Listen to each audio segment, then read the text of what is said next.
Bonjour à toutes et à tous et bienvenue pour cette vidéo d'analyse de Westworld, de la première saison de Westworld. Il s'agit de la remise en ligne d'une vidéo qui date de l'époque de The Grand Est et la réalisation technique est assurée par Nicolas Cattard.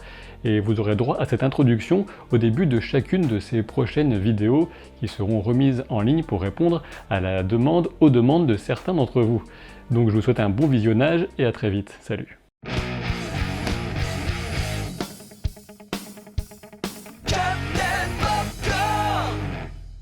Bonjour et bienvenue pour cette analyse de l'épisode 7 de Westworld, un épisode qui a donné une petite claque de rappel à tous les incrédules.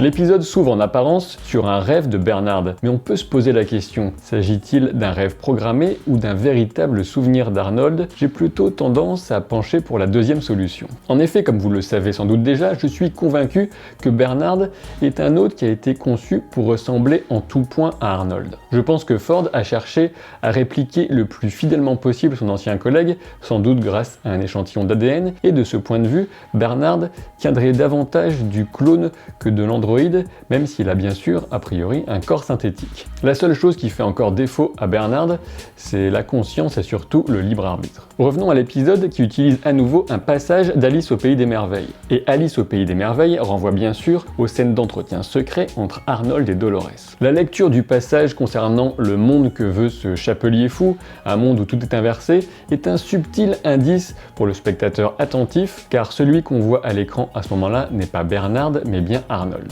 Le passage de l'examen d'Hector par Bernard est là pour nous rappeler que la programmation d'un hôte permet de bloquer sa perception des informations qui seraient susceptibles de parasiter son scénario. Ensuite, lorsque Bernard s'enquiert de l'absence d'Elsie, l'employé lui indique que selon le système, elle est considérée comme étant en congé. Celui ou ceux qui ont mis la main sur Elsie ont donc accès au système. Je continue à penser que c'est Ashley Stubbs qui a récupéré Elsie, même si dans l'épisode, on n'a aucun indice sur l'éventuelle connaissance que pourrait avoir Teresa sur ce qu'est devenu Elsie. Cela signifie tout simplement qu'il y a deux possibilités. Soit Ashley Stubbs ne travaillait pas en réalité pour Teresa, soit Elsie aurait été récupérée par un hôte contrôlé par Arnold, sachant que les deux possibilités ne s'excluent pas forcément mutuellement. Dirigeons-nous maintenant tranquillement vers le terrible passage sur la révélation de la nature véritable de Bernard et la mort tragique de Teresa. Suite à la petite démonstration bidon sur laquelle je reviendrai en parlant de Robert Ford, le piège commence à se refermer sur Teresa dès lors que Bernard vient la chercher pour, semble-t-il, lui faire part de ses doutes sur les agissements de Ford. Pour la convaincre, Bernard lui explique que les hôtes, à force de répétition, finiraient par accéder à une forme de variation et d'improvisation grâce aux souvenirs de leurs itérations précédentes. Et dans cet appât destiné à Teresa pourrait se cacher une vérité. En effet, pour reprendre certains concepts de karma et d'évolution de l'âme suite à des cycles successifs, il pourrait être possible que les hôtes accèdent à une forme d'illumination à force de cycles de mort et de résurrection. L'échange qui se poursuit entre Bernard et Teresa dans l'ascenseur nous donne un dernier indice sur la véritable nature de Bernard avant celui de la porte invisible. En effet, Bernard remarque que plus il travaille dans le parc et plus il comprend les hôtes, alors que les humains le déroutent. Dans la maison, c'est alors que Bernard explique à Teresa le processus qui l'empêche justement de voir la porte qu'elle lui désigne celle-ci. Bernard explique ensuite que cet étrange sous-sol correspond à un des centres d'analyse qui était utilisé à l'époque du test bêta du parc. Parmi vous, certains ont sans doute été frappés par la ressemblance entre cette pièce et celle dans laquelle on a pu assister aux entretiens secrets de Dolores dans les premiers épisodes. Comme vous l'avez compris, je suis convaincu que ces entretiens correspondent à des flashbacks et on y voit Arnold s'entretenir avec Dolores il y a 35 ans avant l'époque actuelle du parc. Toutefois, même si ces pièces sont très ressemblantes, il n'est pas sûr qu'il s'agisse exactement de la même. En effet, pour des raisons pratiques, il semblerait plus logique qu'il existe une autre pièce quasiment identique sous la maison de Dolores, et cela expliquerait notamment pourquoi elle porte sa robe habituelle bleue. Ce serait bien plus pratique pour Arnold à l'époque de la voir sous sa maison juste avant de la laisser rejoindre sa boucle. Mais revenons au présent et à la terrible scène qui se prépare. Teresa met la main sur les schémas des prototypes. A priori, le schéma de Bernard indique une nette différence avec Dolores et le petit Robert. En effet, la structure interne semble bien plus plus organique, là où les précédents étaient clairement mécaniques. Et cela semble a priori cohérent avec le découpage temporel.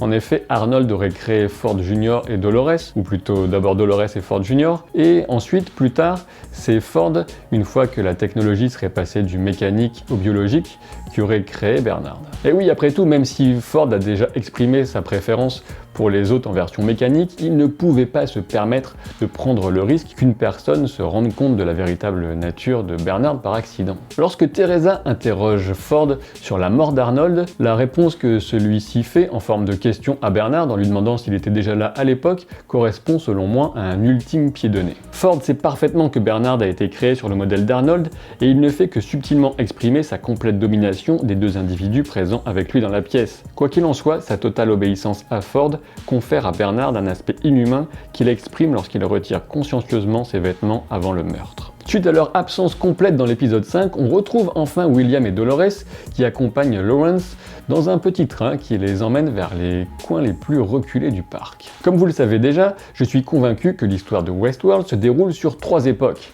La première époque, la plus reculée, qui remonte à 35 ans avant la période actuelle, correspond à celle pendant laquelle Arnold a tenté de faire naître la conscience pour la première fois dans l'esprit de Dolores, et elle s'est achevée lorsqu'à priori, de mon point de vue, Arnold aurait demandé à Dolores de l'aider à mourir pour qu'il puisse transférer son esprit dans le système du parc. La deuxième période, la période intermédiaire, se situerait dans le temps 5 ans après la première et correspondrait aux aventures de William, Dolores et Logan. Quant à la troisième période, l'époque présente, elle correspond tout simplement aux aventures de Maeve, à la mort de Teresa ou encore à Teddy et l'homme en noir. Et dans cette construction temporelle, on se doute maintenant depuis un moment que l'homme en noir correspond à la version présente de William ou de Logan.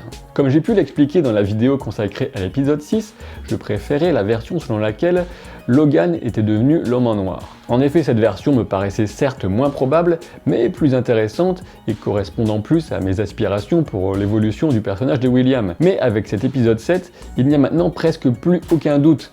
Trop d'indices se sont cumulés et finalement, c'est bien William qui deviendra l'homme en noir. Bon, sauf évidemment s'il y a encore une couche de manipulation supplémentaire ajoutée par les scénaristes dans la série. Clairement, les indices en ce sens ont émaillé tout le voyage de Dolores et William dans cet épisode. Pour commencer, Lawrence souligne que William a sans doute plus d'appétit pour les histoires du parc que ce qu'il veut bien admettre, ce qui laisse William pensif et introduit l'obsession de l'homme en noir. Lorsque Dolores découvre les têtes plantées sur les pics par la fenêtre du train, Lawrence confirme qu'ils sont entrés sur le territoire de la tribu fantôme. Et on retrouve la mention des aventures sur le territoire de cette tribu fantôme dans la bouche de l'homme en noir dans l'épisode 2 quand il rappelle à Lawrence toutes les aventures qu'ils ont vécues ensemble. Parallèlement, la romance entre William et Dolores bat son plein. On passe de la révélation de l'existence d'une fiancée de William à l'extérieur à leur première étreinte dans le wagon d'à côté. Durant ces échanges, William évoque sa vie rêvée dans les livres lorsqu'il était enfant. Et cette vision du monde, cet attrait pour les livres, cette façon de comparer le parc à un livre qu'il faudrait parcourir, fait parfaitement écho à certaines des paroles de l'homme en noir. En effet, dans un précédent épisode, l'homme en noir disait même à Lawrence qu'il avait parcouru toutes les pages de cette histoire et qu'il ne lui restait plus que la dernière à découvrir. Au passage, on apprend donc que la fiancée de William et donc la sœur de Logan s'appelle Juliette, encore un clin d'œil de la série à Shakespeare. On peut d'ailleurs supposer que c'est la photo de cette Juliette qui sera retrouvée bien plus tard par le père de Dolores près de son enclos. Dans la scène du wagon de marchandises précieuses, William explique qu'il a fait semblant toute sa vie, mais que le parc lui offre une vision d'un monde où il peut être entièrement lui-même. En comparaison, le monde réel ne serait qu'une pâle copie. On retrouve encore une fois les fondements de la personnalité de l'homme en noir. Il ne manque plus maintenant que le dénouement tragique et déchirant de l'escapade de William et Dolores pour nous faire comprendre comment William a pu devenir cet homme amer et désabusé. Ce n'est pas tout puisque Dolores a peint sur une toile, oui une toile littéralement, un paysage dont nous avons déjà entendu parler dans la série. Et c'est là l'occasion d'évoquer Teddy qu'on n'a pas vu de l'épisode, mais qui avait déjà parlé à Dolores de ce paysage où la montagne rencontre la mer, un paysage où il souhaitait l'emmener un jour lorsqu'il aurait enfin mérité une femme comme elle. Et si vous avez bien en tête la précédente vidéo, vous savez que je considère Teddy comme une version de William. J'ai même émis la théorie selon laquelle l'esprit de William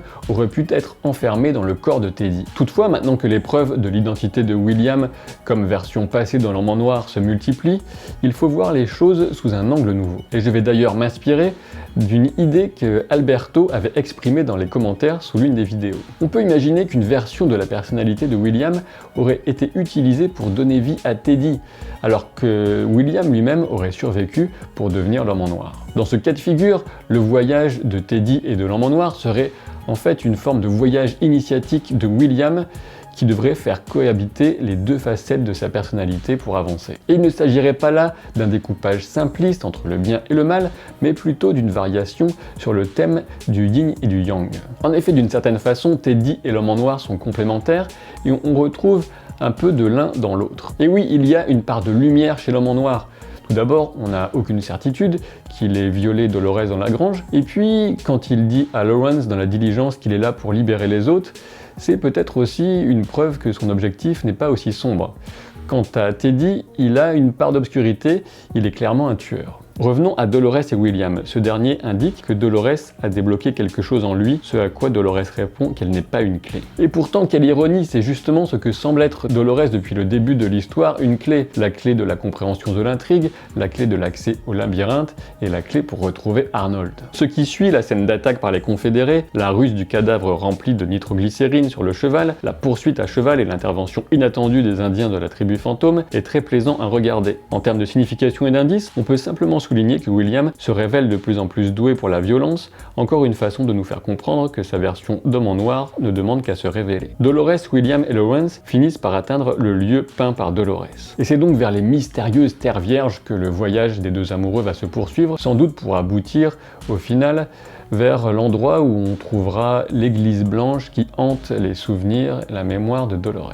Passons maintenant à Teresa. Comme je le supposais, cet épisode nous montre qu'elle n'est pas fondamentalement une mauvaise personne, même si elle met clairement sa carrière avant sa relation avec Bernard. Après une touchante rencontre avec Bernard, Teresa se retrouve en pleine séquence malaise lorsque Charlotte Hale la fait entrer dans son appartement où elle vient d'utiliser Hector Escaton comme un jouet sexuel. La discussion qui suit entre Teresa et Charlotte nous permet de découvrir que si Delos investit autant dans le parc, c'est pour un projet scientifique bien précis et secret. Et j'ai l'impression que comme Ford, Delos a bien compris que les autres pourraient devenir la clé d'accès au Graal du transhumanisme, c'est-à-dire l'immortalité du corps humain et la démultiplication de ses capacités. En effet, imaginez, Delos, la corporation, pourrait tout simplement dominer le monde si elle était capable de mettre au point et ensuite de commercialiser aux plus riches et aux plus puissants un protocole qui permettrait de transférer son esprit dans un corps immortel et réparable à volonté et permettant en plus de démultiplier les capacités cognitives de l'esprit humain. Ford et Delos se livrent selon moi à une course sur ce sujet. C'est la raison pour laquelle espionner Charlotte est essentiel pour Ford, et c'est précisément ce qu'il fait grâce à la présence dans la pièce d'Hector Escaton. En effet, si Ford connaît la phrase du sacrifice sanglant prononcée par Charlotte, ce n'est pas parce que Charlotte est un hôte, mais bien parce que Ford a des yeux dans la pièce. La démonstration grossièrement truquée menée par Teresa consiste ensuite à montrer que les rêveries intégrées avec la mise à jour problématique rendent les hôtes dangereux pour les visiteurs. Et c'est la pauvre Clémentine qui est utilisée pour cet exposé, ce qui nous donne droit à une scène terrible qui est en réalité une sorte de prélude à la scène de l'assassinat de Teresa. Sur la logique du contrapasso, le titre de l'épisode 5, la mort de Teresa, sa punition sera déterminée par sa faute, c'est-à-dire sa trahison de Bernard. En effet, comme l'ont remarqué des fans sur Reddit, le futur que Ford prévoit pour Teresa et Charlotte est déjà tout tracé. Pour le comprendre, il suffit de constater l'alignement entre les deux femmes et les deux taches de sang sur la vitre. Après le meurtre de Teresa, je ne donne pas cher de la vie de Charlotte Hale. Lorsque Bernard vient plus tard chercher Teresa, on sent qu'il est important pour elle de lui faire comprendre qu'elle n'a pas récupéré des secrets du parc par intérêt personnel, mais avant tout pour la sécurité du parc et de ses occupants. Et lorsque le moment tragique arrive et que Teresa va bientôt mourir, l'actrice rend à merveille l'effroi indescriptible que ressent Teresa en comprenant le génie inhumain de Robert Ford. Et puisqu'on parle du loup, passons justement à Robert Ford.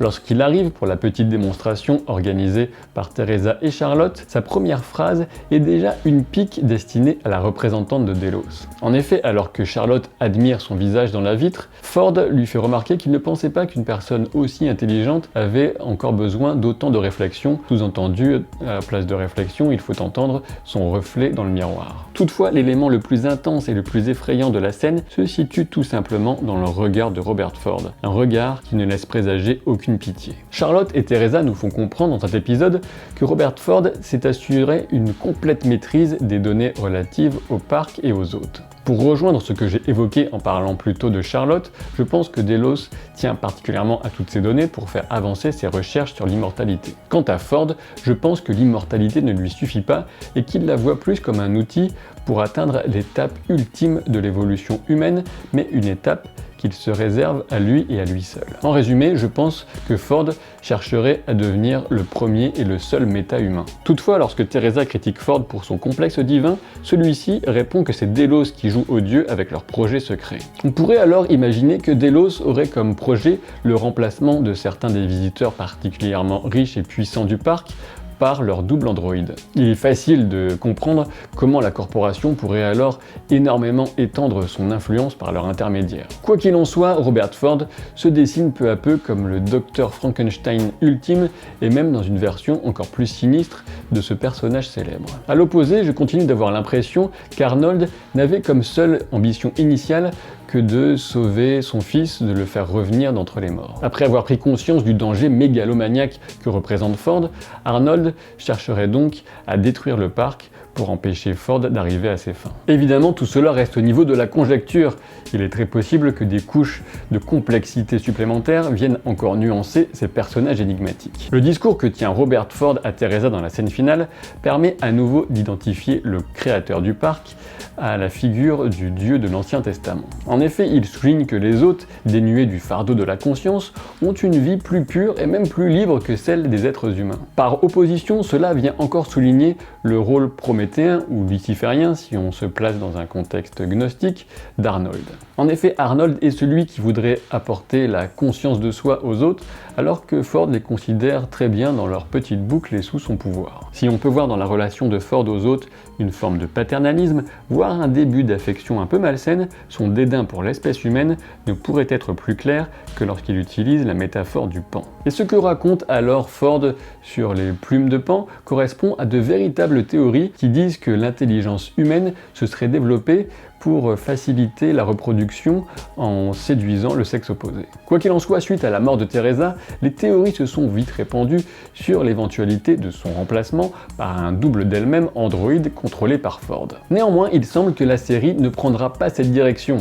Et ce pour plusieurs raisons, mais je ne voudrais pas trop spoiler. Ce qui est certain, c'est que je suis bien curieux de savoir quel hôte est en cours de fabrication, s'il ne correspond ni à Teresa Cullen, ni à Charlotte Hale. Passons enfin à Maeve qui, en parallèle de tous ces événements, continue à lutter pour sa liberté. Lorsqu'elle arrête le piano automatique dans le saloon du Mariposa, elle cherche à se prouver à elle-même qu'elle a repris le contrôle de son destin, mais elle va vite comprendre qu'il est impossible d'être libre en restant à l'intérieur du parc, dans ce monde qu'elle pensait être le sien. Et d'ailleurs, le schéma prédéterminé de ces dialogues tente à prendre le dessus à la moindre occasion. En discutant avec Clémentine au bar, Maeve cherche à réveiller chez son amie cette révélation qui a changé totalement sa perception de la réalité, mais en vain. On retrouve plus tard Maeve qui va encore utiliser Félix pour lui faire un petit tour dans les coulisses, et cette fois à la recherche de Clémentine, elle se demande pourquoi elle a été emmenée par les hommes en combinaison. Malgré son éveil et sa nouvelle intelligence, Maeve reste totalement impuissante face au spectacle